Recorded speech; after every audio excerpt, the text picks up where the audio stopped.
So, I should see what they need. I'm sorry, Atosa. We'll have to continue this conversation another time. Another time, huh? Yeah, okay. I'll head back to the village then. Talk to you some other time.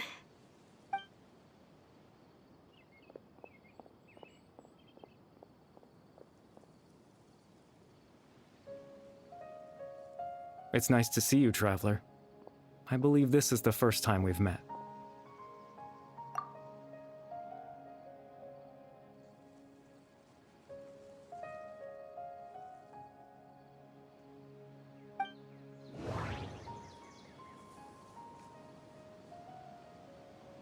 The founder of the Abyss Order. The man who broke the curse of immortality.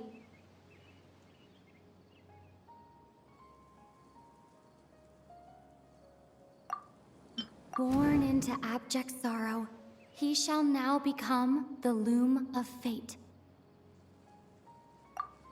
Dane's brother, one of the 5 sinners of Conria, the one who stole the power of the Abyss. No. That doesn't seem right. I'm born into abject sorrow. You're Caribert Alberic. Oh. You know me? That's quite the surprise. I don't believe I've met you before. Oh, I see. It was the memory, wasn't it? Your sibling's memory. You saw the me from back then. This is Atosa's memory. I came here to say goodbye to her. But I suppose I'll just leave her a message instead. Come, let's find somewhere else to talk.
I suppose you could call it the realm of my consciousness. I'm someone who no longer exists in the real world, after all. As you well know. It's nothing. I still have enough strength to play the part of a good host. I've always hoped that I'd get the chance to talk to you like this, and now, the time has finally arrived.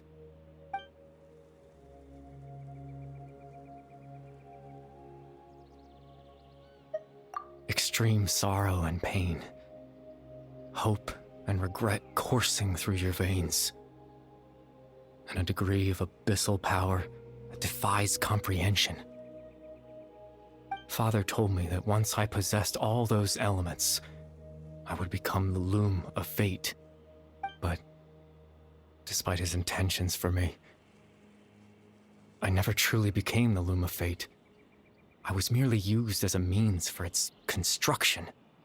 In truth, I died the moment I set everything in motion. The person you see before you now is nothing but a remnant of consciousness left over within the Loom of Fate.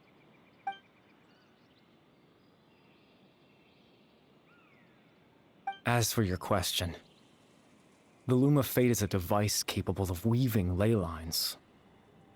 In its primitive form, it can only be used to create and implant memories. But, as more of it is completed, its power becomes stronger and stronger, until finally, it has the power to weave real ley lines of its own. Once fully completed, the moment it gains the power to weave ley lines, it loses the lower level ability to influence memories. But it also becomes a tool that can change the entire world. Yes, I have the ability to control the loom in its semi-completed form. I suppose you can think of it as a form of compensation. After all, its existence cost me my life.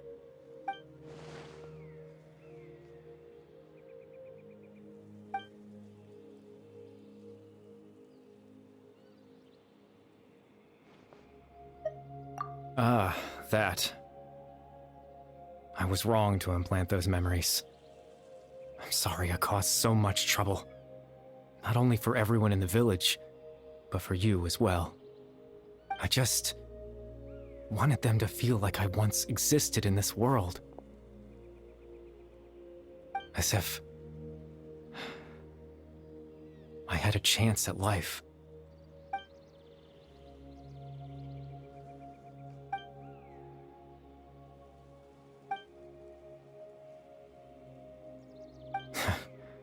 I know what you must be thinking. Why would I do something so meaningless?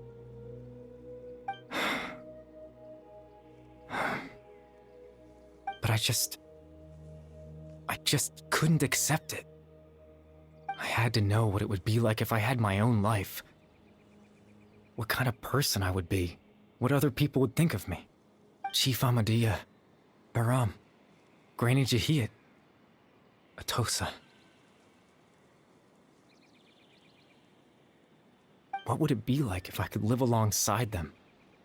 No cataclysm, no curse. Just a quiet life in a peaceful village. I was curious, so I selfishly tried to have my own life. Even if that meant piecing together the version of myself that could have been. One memory at a time. I know it sounds stupid. After all, my life ended a long time ago. Any chance at living was stripped away from me when I was 8 years old. My consciousness left to mature in an illusory world of nothingness. Even the form you see before you was nothing but an invention based on my father's appearance. An imagined version of what I would look like if I had the chance to grow up.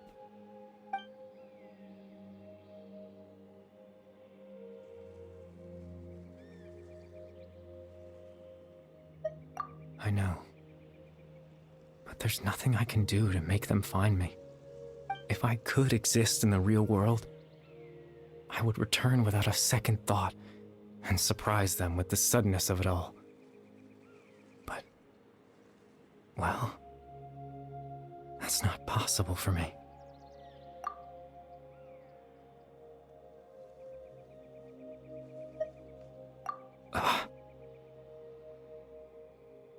I know.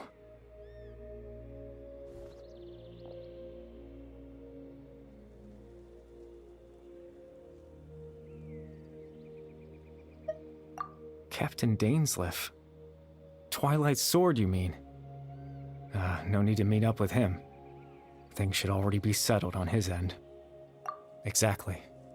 As someone who could only exist in people's memories, the fact that I'm able to talk to you in my consciousness like this can only mean one thing. The loom of fate has already been completed.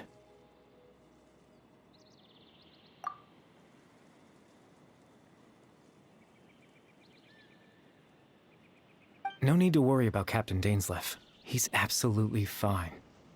The only reason he lost the eye was because I happened to guess exactly what he was planning. Captain Dainsleif has had the eye inside his body this whole time, hasn't he? His plan was to lure the Abyss Order to a false location, capitalizing on their pursuit of the eye in order to have the chance to confront the prince. He would then hand the eye to you and tell you to take it away from that location.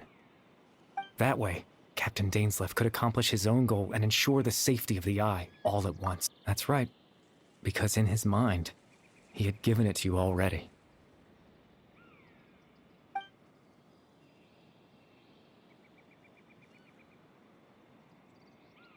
before you two entered that false location.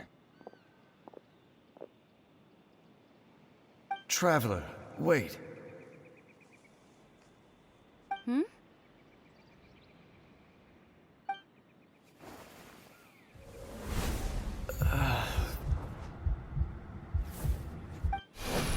We've no time to lose. Let's head inside.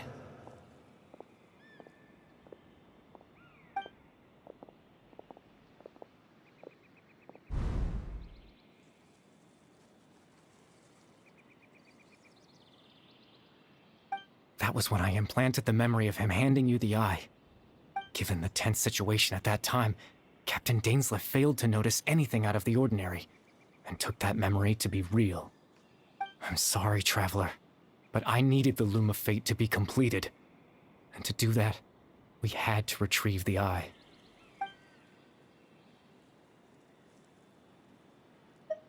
I promise I'm not trying to conceal anything from you, but I truly have no idea what the Prince is planning. Tevat's ley line system is deeply entrenched in the planet.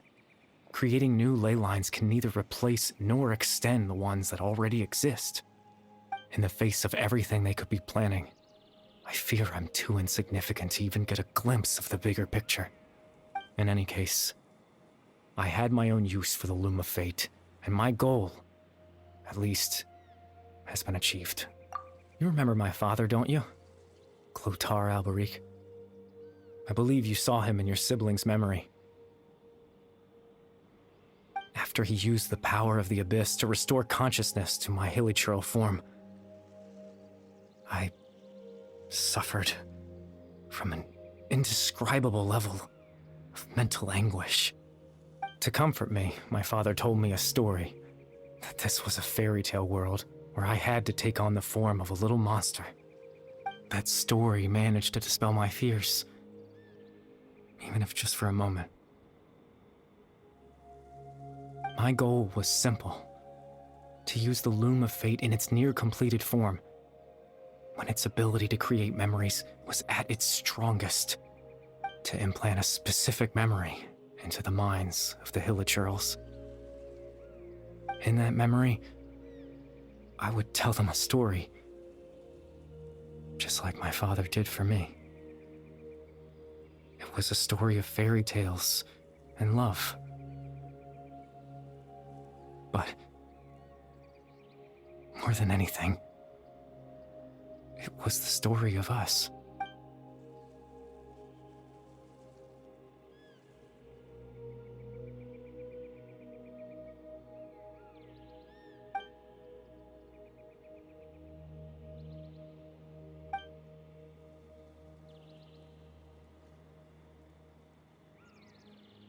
I can't change the world. Not when I lost the very right to exist within it. Implanting those memories, that was the most worthwhile thing I could offer. All that's left of my existence is a wisp of residual consciousness tied to the Loom of Fate. In truth, that trace of my consciousness should have dissipated long ago. My goal was the one thing that allowed me to hold on all this time. But now, the bedtime story is finished. And it's finally time to rest.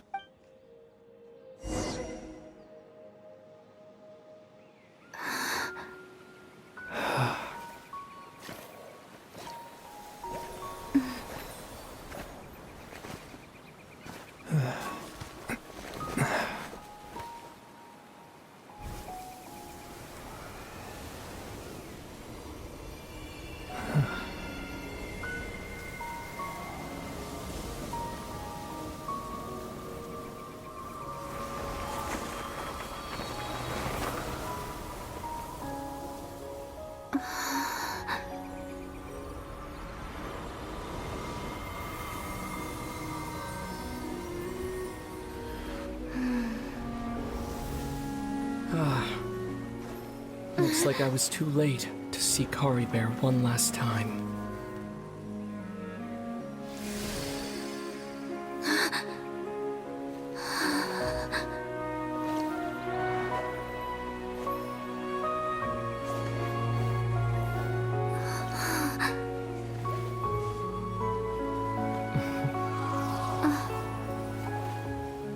Kari Bear's consciousness is gone, and this space will soon disappear along with it.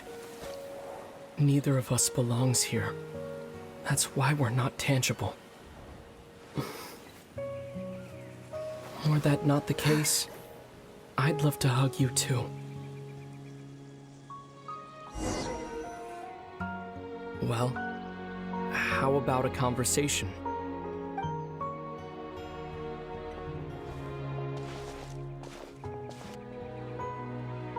The chance to just stop and talk like this is certainly not easy to come by. Wouldn't you agree? That battle earlier was tough. The one against Dane, I mean. I didn't expect that after everything, he would still hesitate to raise his sword against me. Were it not for that, perhaps I'd still be no match for the Twilight Sword. Even after 500 years. The Loom of Fate, huh? I still haven't found a way to utilize it to its full potential. But there's still time. Before the heavenly principles awaken. Yes, for 500 years now, ever since the cataclysm in Conria, there's been no sign of activity. Not long ago, you witnessed the Hydro Archon destroy her divine throne, yes? Such a flagrant disregard for the rules, and still Celestia took no action. I suppose that's proof enough of the Heavenly Principles situation. However, the Heavenly Principles will awaken. We just don't know when that will be, or what might trigger it. You could say that. Just look at Kari Bear. He was so pure and single-minded. The space we now find ourselves is a perfect representation of who he was. Quiet and peaceful. Even as a hilly churl, seeing the terrible sight within the mirror wasn't enough to taint his spirit. He brought comfort to the people of this world, even though he was denied the very right to be a part of it. So ask yourself this. Who was it that deprived him of that right to exist? Of course, that's only one example. My feelings about the heavenly principles are too complicated to explain in just a few words.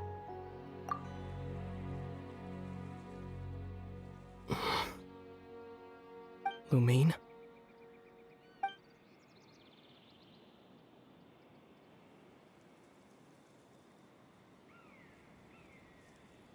You're the only one in this world who calls me that.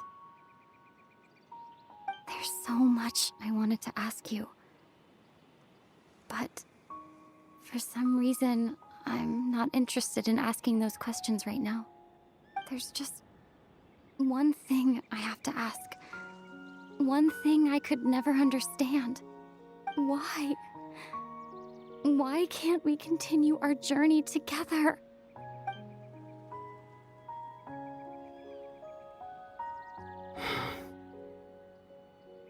At the end of my journey, I arrived at a place known as the Sea of Flowers at the end.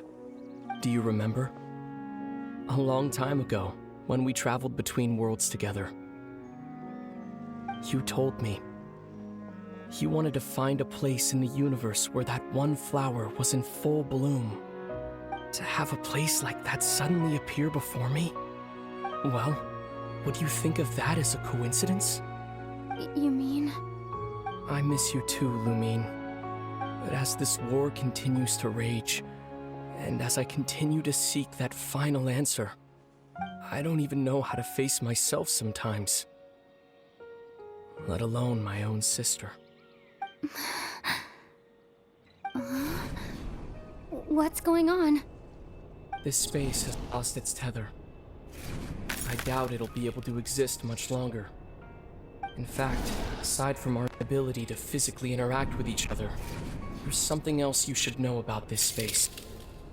With Kari Bear gone, we won't be able to remember anything that happened here. Everything in this space will be wiped from existence, including all memory of our reunion. You're only telling me this now?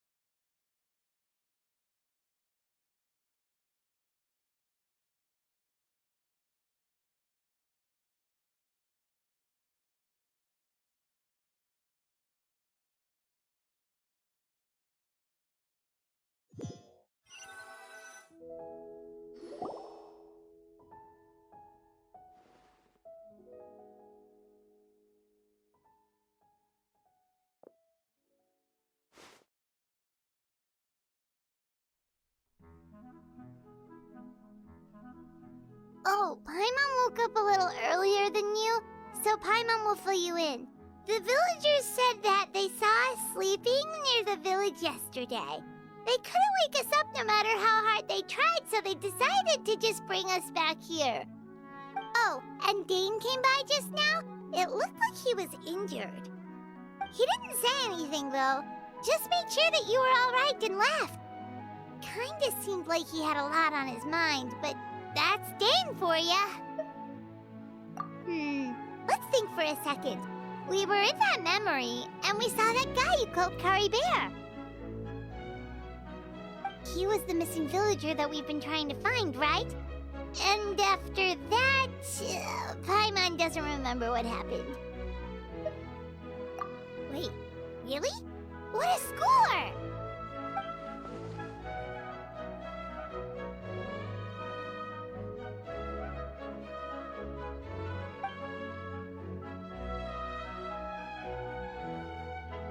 Well, what happened after that?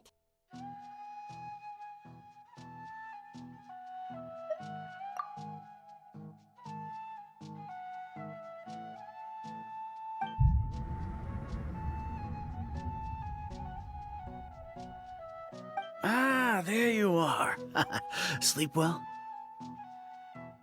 Bayram? You sure seem happy. Did something good happen? Something good? Huh. Wasn't anything good or bad, I'd say. It's just that, well, the village organized another search party yesterday. It didn't feel right to leave all the searching to the adventurers.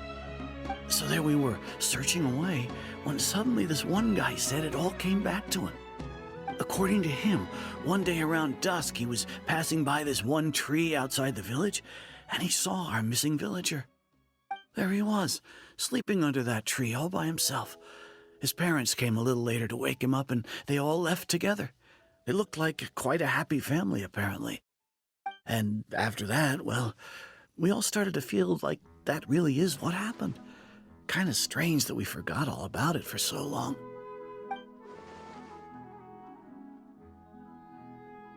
Oh, and we also remembered his name, Curry Bear. Now, that's not a name you hear every day. Would have been helpful if we remembered it sooner.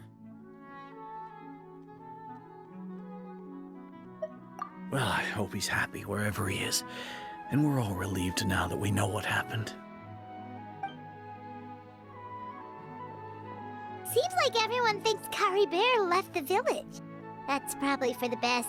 At least they have some sort of explanation now.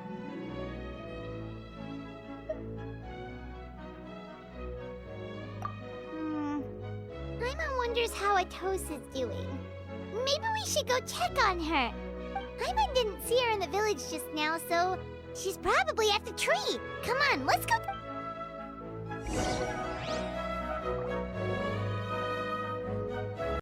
This is a great place for vacation.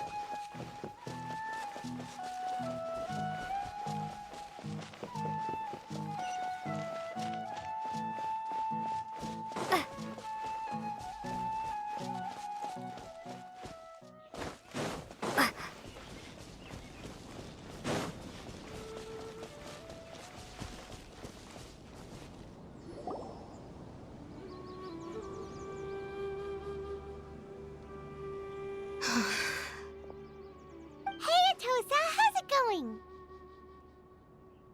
Oh, it's you two. I was just about to go looking for you. I wanted to thank you. I was part of the search party, so I remember what happened to Kari Bear now. Honestly, I just can't believe I forgot something so important.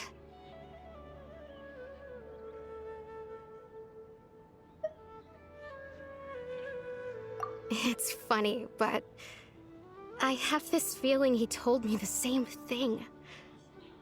I just can't seem to remember when. I guess it doesn't really matter anyway. Life is made up of a series of memories.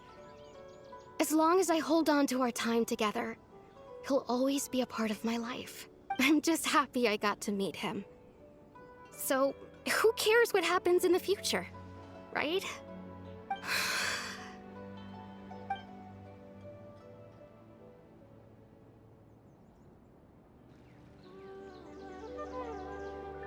Okay, I'll admit, I'm just putting on a brave face.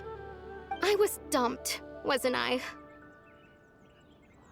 Otherwise, why would he just leave like that without saying goodbye? You don't need to comfort me. I'll be okay. It's just like Kari Bear said. It's the things we overcome that make life more precious. And you know, if he has a heart, maybe he'll come back and see me one day. Anyway, thanks for all your hard work, you two. I promised I'd help Granny Jahiet with something, so I should head back. Goodbye! Well, that should be it, right? Everyone's lives can go back to normal now. Oh, right! Weren't you about to tell Paimon what happened after your conversation with Kari Bear?